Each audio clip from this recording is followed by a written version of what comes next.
From the Skyterra Wellness Retreat, this is the Inspired Intentions Podcast, where we help people build the skills and mindset to live a healthy life. Hey everyone, before we dive into today's episode, if you've been enjoying our podcast, take a moment to rate and review. It may seem like a small thing, but our ratings and reviews make a huge difference in the quality of our show. They help us reach more listeners like you so we can continue bringing you more amazing content. So, if you've found inspiration, learned something new, or just love tuning in every week, please rate the Inspired Intentions Podcast 5 stars and leave us a review and even share with a friend. We truly appreciate each and every one of you. Now let's get into the show. Hello, Inspired Intentions listeners. I think maybe all of us have a favorite Disney film. And growing up, my brother and my sister and I were obsessed with Robin Hood. Hi, Alan. Hey, Rachel. I couldn't hold it back. I like that one too. Okay, I didn't know because that is like a pre-Little Mermaid cartoon. I think it was actually released in the 70s. But we watched it growing up in the 80s. And I fancied myself after watching that cartoon a lot an archer, even though I had no equipment. Yeah.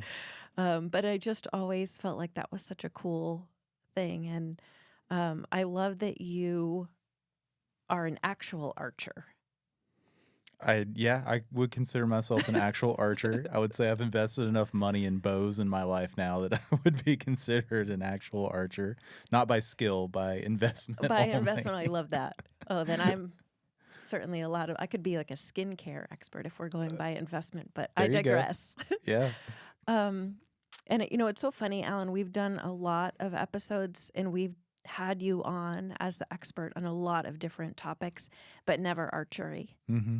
And we recently received questions from a past guest at our email, which is inspiredintentions@skyterrawellness.com. And that email prompted us, hey, we have never done a podcast on archery. Yeah. So that's what we're going to do today. And as a side note, if you have questions, listeners, Please. send us an email. You might just get a whole episode out of us. You never know. That's right. That's right.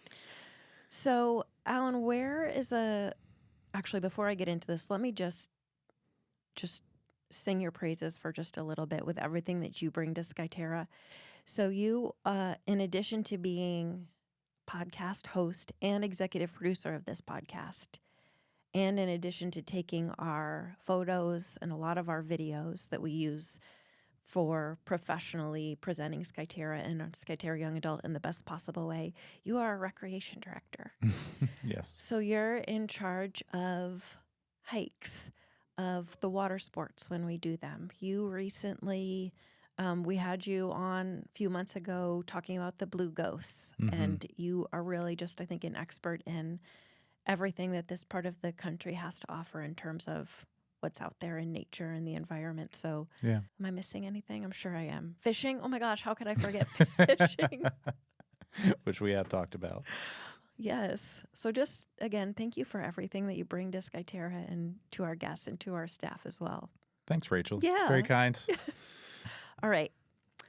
Archery. So where would you like to start? I think we would be missing a big point of archery if we didn't talk about the history of it. Where all it's come from, how old it is, purposes, and kind of leading into its resurgence. So history, I think, would be the best place. Sure. It kind of boils down to 3 or 4 different types of bows over the years. And to go way, way back in human history, humans have been using bows and arrows for tens of thousands of years. From all the research that I've done, the earliest findings of archery equipment being mostly arrowheads that you find. So the pointy end, the business end, as they call it. 50 to 70 something thousand years ago. Now that's a wide range, but it's hard to date some of the stuff that you find in caves. And that typically was found, I believe, in South Africa Okay. area, just the kind of the bottom end of Africa. Um, and that's pretty dang old. Yeah. So if that gives you an idea of how long archery's been around, that's where it kind of seems like it's kind of started at. And it could be older than that. We just don't know. Wow. It's really interesting. Like, we can date a lot of human movement across our planet by the things that they used to survive with, like knives and arrowheads, and mostly out of stone, which seemed to last a long time. And there's been a lot of data. Even recently, we found new archaeological sites that have types of arrowheads that we would have said 10 years ago shouldn't have been there. Really? Are you following me? Yeah. So like certain types of people from history wandered and moved and hunted and gathered in different areas, and they're finding arrowheads from groups of individual people in areas that they never knew that they were in, further south or further north, different places, just by finding arrowheads specifically. So arrowheads are pointing to migration patterns that maybe we didn't know exist, and just by the nature of the fact that they were made out of stone and therefore have survived tens of thousands of years, we're able to find more information about our human ancestors. Even in the past 5 years. Wow. We're finding new sites and new information and things. So arrowheads have different shapes based off of the groups that use them. Different folks, groups, you could call these people a lot of different things, just thought they had the best shape. It was like what traditionally was passed down, whether Alan, it what be. would, sorry, Now, yeah, I what think would you're about to ask. what would be better than pointy?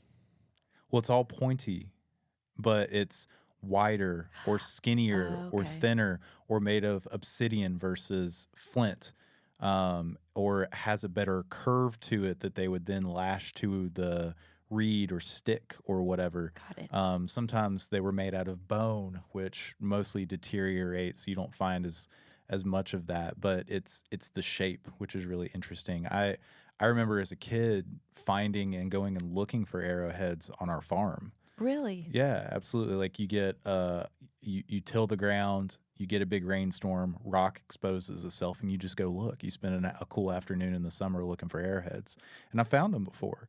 And traditionally, like a lot of what you find in our area is Cherokee Indian arrowheads, which you can date back in different areas of the world, different area of the country. You can get a lot of info out there. Now, I will say, I'm pointing this out since we're talking about it. If you do find an arrowhead, it's a really good practice to leave it where it is, or contact the local tribe that may have had that and see what you'd like for them to do with it. There's also a website that you can go on Really? and report that depending on the area that you're in and what you found, take a picture of it, that kind of thing.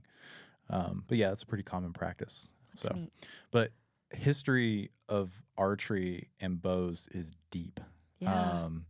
And there's a lot of things that we have learned and can learn from it. So I guess, which leads us to kind of the bow. The bow itself typically consists of somewhere you hold it, which could be the handle, the limbs, which are the parts that flex, and then the string. And the combinations of those have changed over the tens of thousands of years. Your original bows really didn't have much of a handle. It was just a stick that was bent with a string in between them, if you can imagine that. Now, the string can be made from many different things. There can be reeds, twined rope, horsetail hair, all kinds of things. And you can see these designs change over the tens of thousands of years. Generally speaking, there's three different types of bows. They started off as like the longbow, which was just the longest stick, which created the most pressure when you pulled the string back and you let it go, right? So the longbow is typically very long, and that was used for a very long time. So most of those folks that used older arrowheads and things like that, that 50 to 70,000 year range ago, that was probably a longbow. And you've probably seen these in movies. a lot of European fighting, Yes, ancient yes. castle. A lot of folks are using longbows. They're typically taller than the person. That's why they're called the longbow. Got it. Which is pretty cool. And that's where it started at. And then we kind of developed into the more modern age of a bow, which is a wide span. When I say modern, I mean, like 30, 20,000 years ago up until even just the early 1900s. Okay.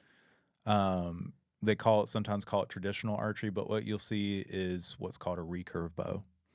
And we'll dive into more of that in a minute. That's actually what we teach here. But recurve is essentially the limbs of the bow, so the parts that flex, if you can imagine that, curve backwards towards you, Yes. like in an arching motion towards you. So if you're holding the bow out with your arm, the limbs curve back towards you. That's what a longbow would look like. Now, a recurve at the top, where the string connects to each end, all of a sudden curves back forward away from you. So it curves, and then guess what? It recurves, and that's where it gets its name from. And this is old and lasted a really long time. So again, tens of thousands of years, but they still call it more of like the modern bow. Mm-hmm. For instance, like this was and became so popular because it could be shorter, but be as powerful. Okay. You could shoot it as far, more accurately, and it could be really, really strong, could penetrate things better, could be more accurate from the top of a castle, all these things. Mulan, you could see a lot of Asian archers. That's kind of where it started at. The recurve actually dates back even to like Attila the Hun. Oh, wow. Remember? So they contribute part of his horde's success with recurve bow, because they could switch sides on the horse very easily with a shorter bow, and so they could shoot side to side. So the bow hand, the one that's holding the bow, they would have 3 or 4 arrows in it, and they would shoot with their opposite hand. They'd grab an arrow, load it, shoot it, and then be able to switch sides before somebody with a longbow could even get their first arrow off. Listeners, I wish you could I wish we had video in this booth today, because Alan is demonstrating all of this, as you might imagine. Being very animated for sure. But I think that's cool. And then you can be get into the technologically advanced era that we're in, which brings you to kind of that third style of bow. So longbow, recurve bow, and then you've got your compound bow. Compound bow has all different kinds of pieces. It's got the handle, the limbs, multiple strings, these pulley-looking things that are actually called cams, sights, perfectly stabilized, perfectly balanced, perfectly tuned for the arrow, is weighed to the gram and has more weight and distributed evenly. It's very precise. It's what would be the even more modern version of archery would be like the compound bow. Now, within those 3, people have also seen your crossbows. Do you know what that looks like? Yeah, a lot of older war movies. You see stuff like that, castle stuff. Crossbows fall in there. It's technically still archery, but we're talking about more of just a regular bow, kind of just those 3 kinds today. There's modern crossbows and the older types as well within there. I won't discount that, but we're really just sticking with kind of what we do here at Skyterra and teach folks too. So that's kind of the very brief history of archery and the different kinds and like where we've come all the way through.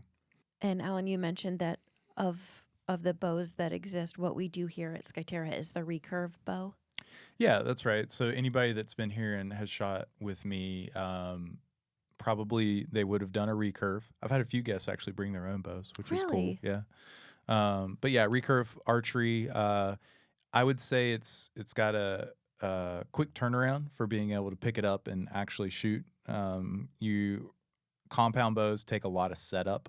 They take a lot of tuning, if you can imagine how precisely they're tuned. It's very fit to the person.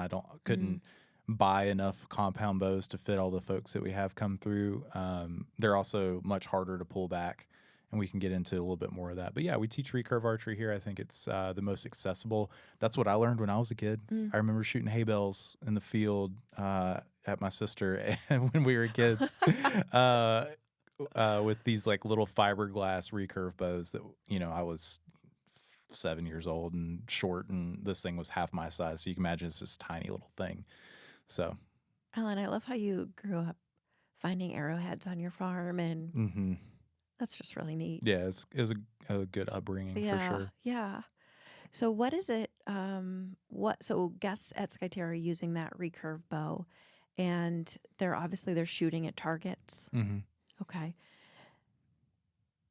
And how quickly? I know you said they pick it up relatively quickly, but does it take a couple of classes before they're able to, do what we see folks do, which is kind of aim and shoot? No, I can usually get somebody hitting a target at a pretty standard distance and within 10 arrows. Really? Yeah, which is a really quick turnaround. A target being something that's like a 4x4 block. Mm-hmm. So we have a range, is what you call that here. We've got 2 targets set up in our outdoor living center, and with that kind of 4x4 block has some colorful rings on it. You aim at it, we'll just hit anywhere on the block. That's like your first big win. Usually like 10 arrows, somebody can get that down. Sometimes people are naturals and they hit it once. It's like one of your ancestors was definitely an archer. I can see that. You can kind of tell sometimes, but yeah, it's a quick turnaround for sure. Now, being proficient in hitting and seeing something and then being able to hit it, like I want to hit that spot. Mm-hmm. That takes a lot more time. I would think so. Yeah. Are guests surprised at how quickly they're able to pick it up, especially if they haven't done it before? They're shocked. Oh, wow.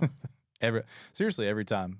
And usually, like, if I have 10 people out there, the first person that gets up and does it in front of everybody, because I don't just cut people loose. It's a very thorough kind of introduction. The whole group's shocked. Even like they're hopeful, but they're all like, I never thought I'd be able to hit that. It's pretty neat. Yeah. That's a neat moment for people, I bet. And then it's like you can see the addiction in their eyes. They're like, give me another arrow. I want to shoot it again. And they're like, I could see why people like to do this. I think it's neat, especially with a lot of what you do at Skyterra, where, guests come and aren't necessarily expecting to leave with a new hobby or a new thing that they like to do in their free time. Mm-hmm. And I would imagine that probably guests leave and they're like, how do I find this at home? All the time. Yeah. All the time. That's pretty neat. Mm-hmm. So we talked about that recurve bow. Are arrows that the guests are using, are those pretty standard, or are there different kinds of arrows? Yeah. There's different combos of arrows for sure. So basically your arrow has the business end, whatever the point is of it. You got the shaft, the fletchings, and the knock. Okay. So the point is, imagine like a screw. You can unscrew the point and screw a new one in. Okay. Right? It's threaded, essentially. Got it. And you can put, if you were a hunter, you could put one thing on it. If you were a competition archer, you could put one thing on it. It really boils down to its weight and shape, kind of like what we were talking about with the older arrowheads, those stone ones that you would find. So certain bows do better with certain weight arrows, and the head of the arrow, the point, usually contributes to a decent amount of that weight. Without getting too technical, bows are very tuned to certain weights, so you can have an arrow that's too heavy or an arrow that's too light, and often you're adjusting that by either shortening the whole shaft of the arrow, which is the long part, or changing the head of it, which is kind of the broad head and the shape and all that stuff. Okay. Which brings me to the shaft, which is usually fiberglass. It's bendy. Used to be made out of wood traditionally, and your fiberglass arrow shaft, pretty standard. It flexes pretty good. Some people use carbon fiber, all different types. Just depends on how much you want to invest. The fletchings are kind of like wings on a plane. They're the little feathery things on the back that people can imagine. Traditionally, they were feathers. Now, a lot of times, they're plastic. You can call them vanes or fletches, whichever one. It's kind of interchangeable.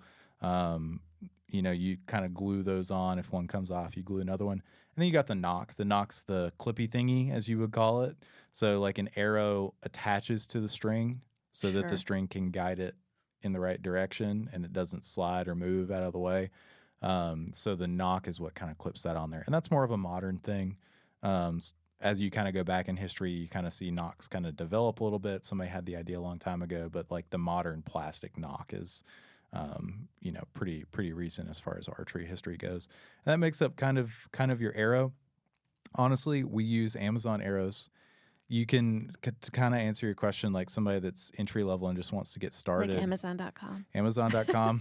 Yeah, I mean, I kind of know what a total arrow should weigh for the bows that we have.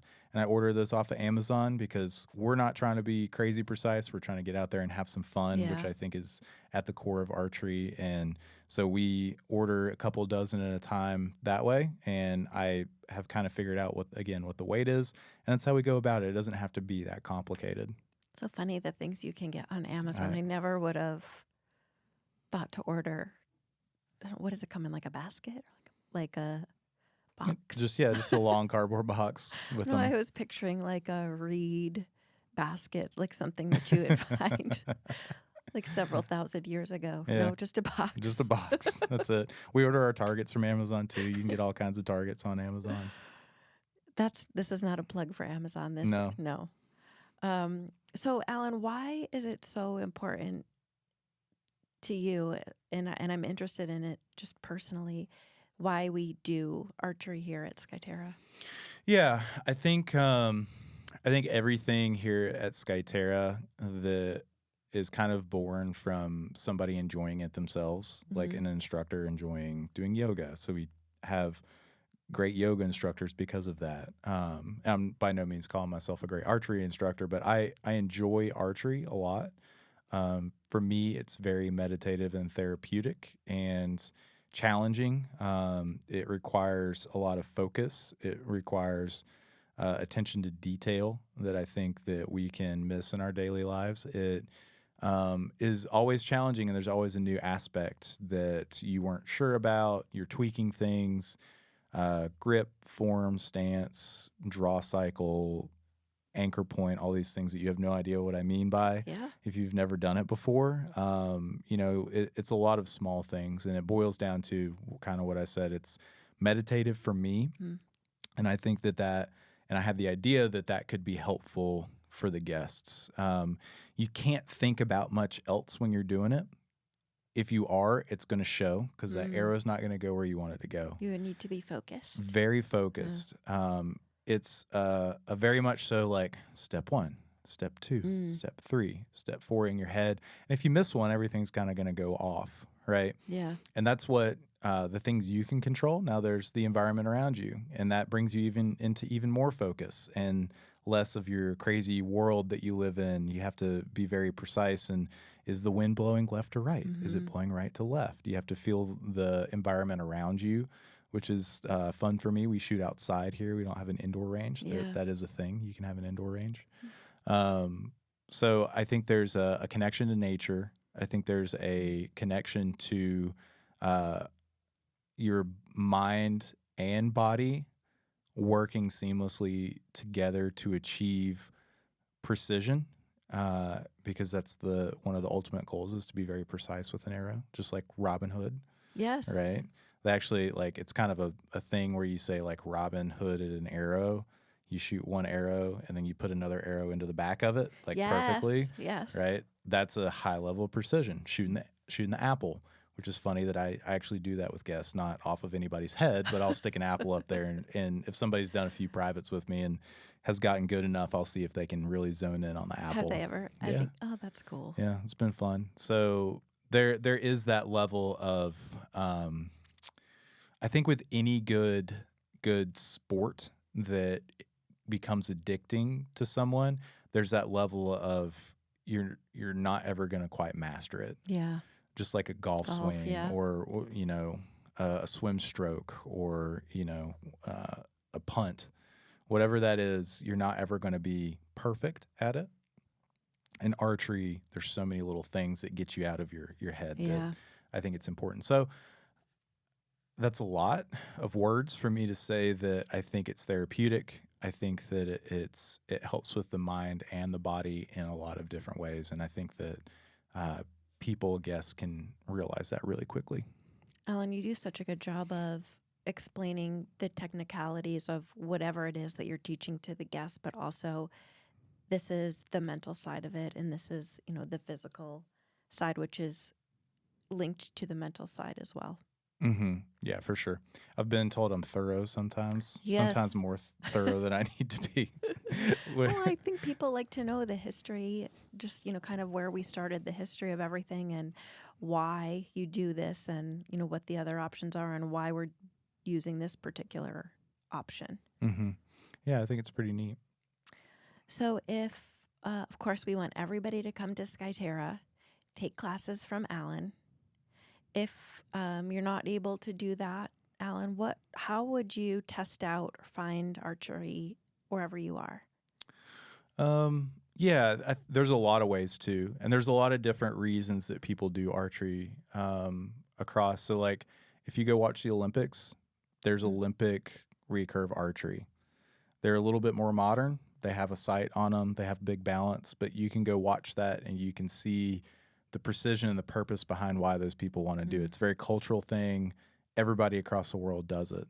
And they, got into it probably from somebody else in their life, maybe handing it down, or they stumbled across it. But I guess my point of that is that it's everywhere across the world, in every city, state that you can imagine. People are shooting arrows, which is really cool to kind of think about. For somebody that is curious about that further, like in their area, you can go to an archery specialist. I know I said we order our arrows on Amazon. We order our targets there, but there are pro shops everywhere that have bow and equipment, and they can get you set up. Any bow can be custom fitted to somebody. It's not a strenuous process. It's not a crazy expensive process. It's just part of it. It's kind of like going to a store and getting a shoe fitted for you. And you can get some equipment, and most places that have that stuff have some kind of indoor range too. So, for instance, I had a guest that came that was from New York City. Mm-hmm. If you can imagine, they're like, there's no way there's archery ranges in New York City. Well, it's the largest population in any area in the country of folks, millions of people in a very small space. I guarantee there's an archery place. We did a little Google search. There's an indoor archery range there in New York City. Amazing. I think there's actually 2 of them. And so it's like they sell the stuff and they have the place where you can go play, basically. That's neat. If you're one of those people that you're like, I don't live in a city, I could do this in my backyard. You don't really need that much, right? You need a target, something to hit. That could be a hay bale. That could be a target that you go buy at Walmart or at an archery shop or on Amazon or whatever, just something to stop the arrow. Could be an apple. I guess it could be an apple, probably not a great place to start, but a good backstop. Mm-hmm. If you're going to shoot it just an apple, basically like where that arrow is going to land. Yeah. I don't know, for any past guests, if you remember, we used to shoot in the middle of the field on like this kind of strung up target that we had. And the arrows, if we miss a target, would just dig themselves under the grass. And it was so hard to find them. Versus now we have this nice hill, and if one hits the hill, it's like, oh, it's protruding out of the hill. It's really easy to find. So a good backstop is good if it's something you're going to try and do at home and you're not at like an official range. Mm-hmm. Basically just know where your projectiles are going to fly because they'd hurt if they hit someone. And then get your bow and your arrow. There's a lot of resources out there for folks to figure out, like, basically you want to know what your draw length is. What that means is how long the bow is from tip to tip. So the top of the bow to the bottom of the bow determines how long the string is, determines how long of an wingspan, how long your arms are, essentially how far you got to pull it back. Got it. So a really short bow, right, has a shorter string, which means it doesn't take as much to pull it back to achieve enough energy to send the arrow. So that would be a shorter draw length, quote unquote, for somebody with shorter arms. A longer bow has a longer draw length for somebody with longer arms. With a big wingspan. Yeah, big wingspan. So it's measured in inches. It's really easy to determine for somebody. If you have somebody with a measuring tape, you can just measure your arms and figure out pretty closely what size bow you want, and then you kind of match the arrows up with them and play around. this doesn't have to be complicated. You could go get one of those kids' bows that has a suction cup on the end of it and just shoot your window at home. It's really fun if you're trying to get rid of a fly in your house. You never know. So there's a lot of ways to get into archery, I guess, is what I'm getting at. If you're curious about it, there's no real excuse. I would say there's cultural resurgences of archery, like Katniss Everdeen. Yeah.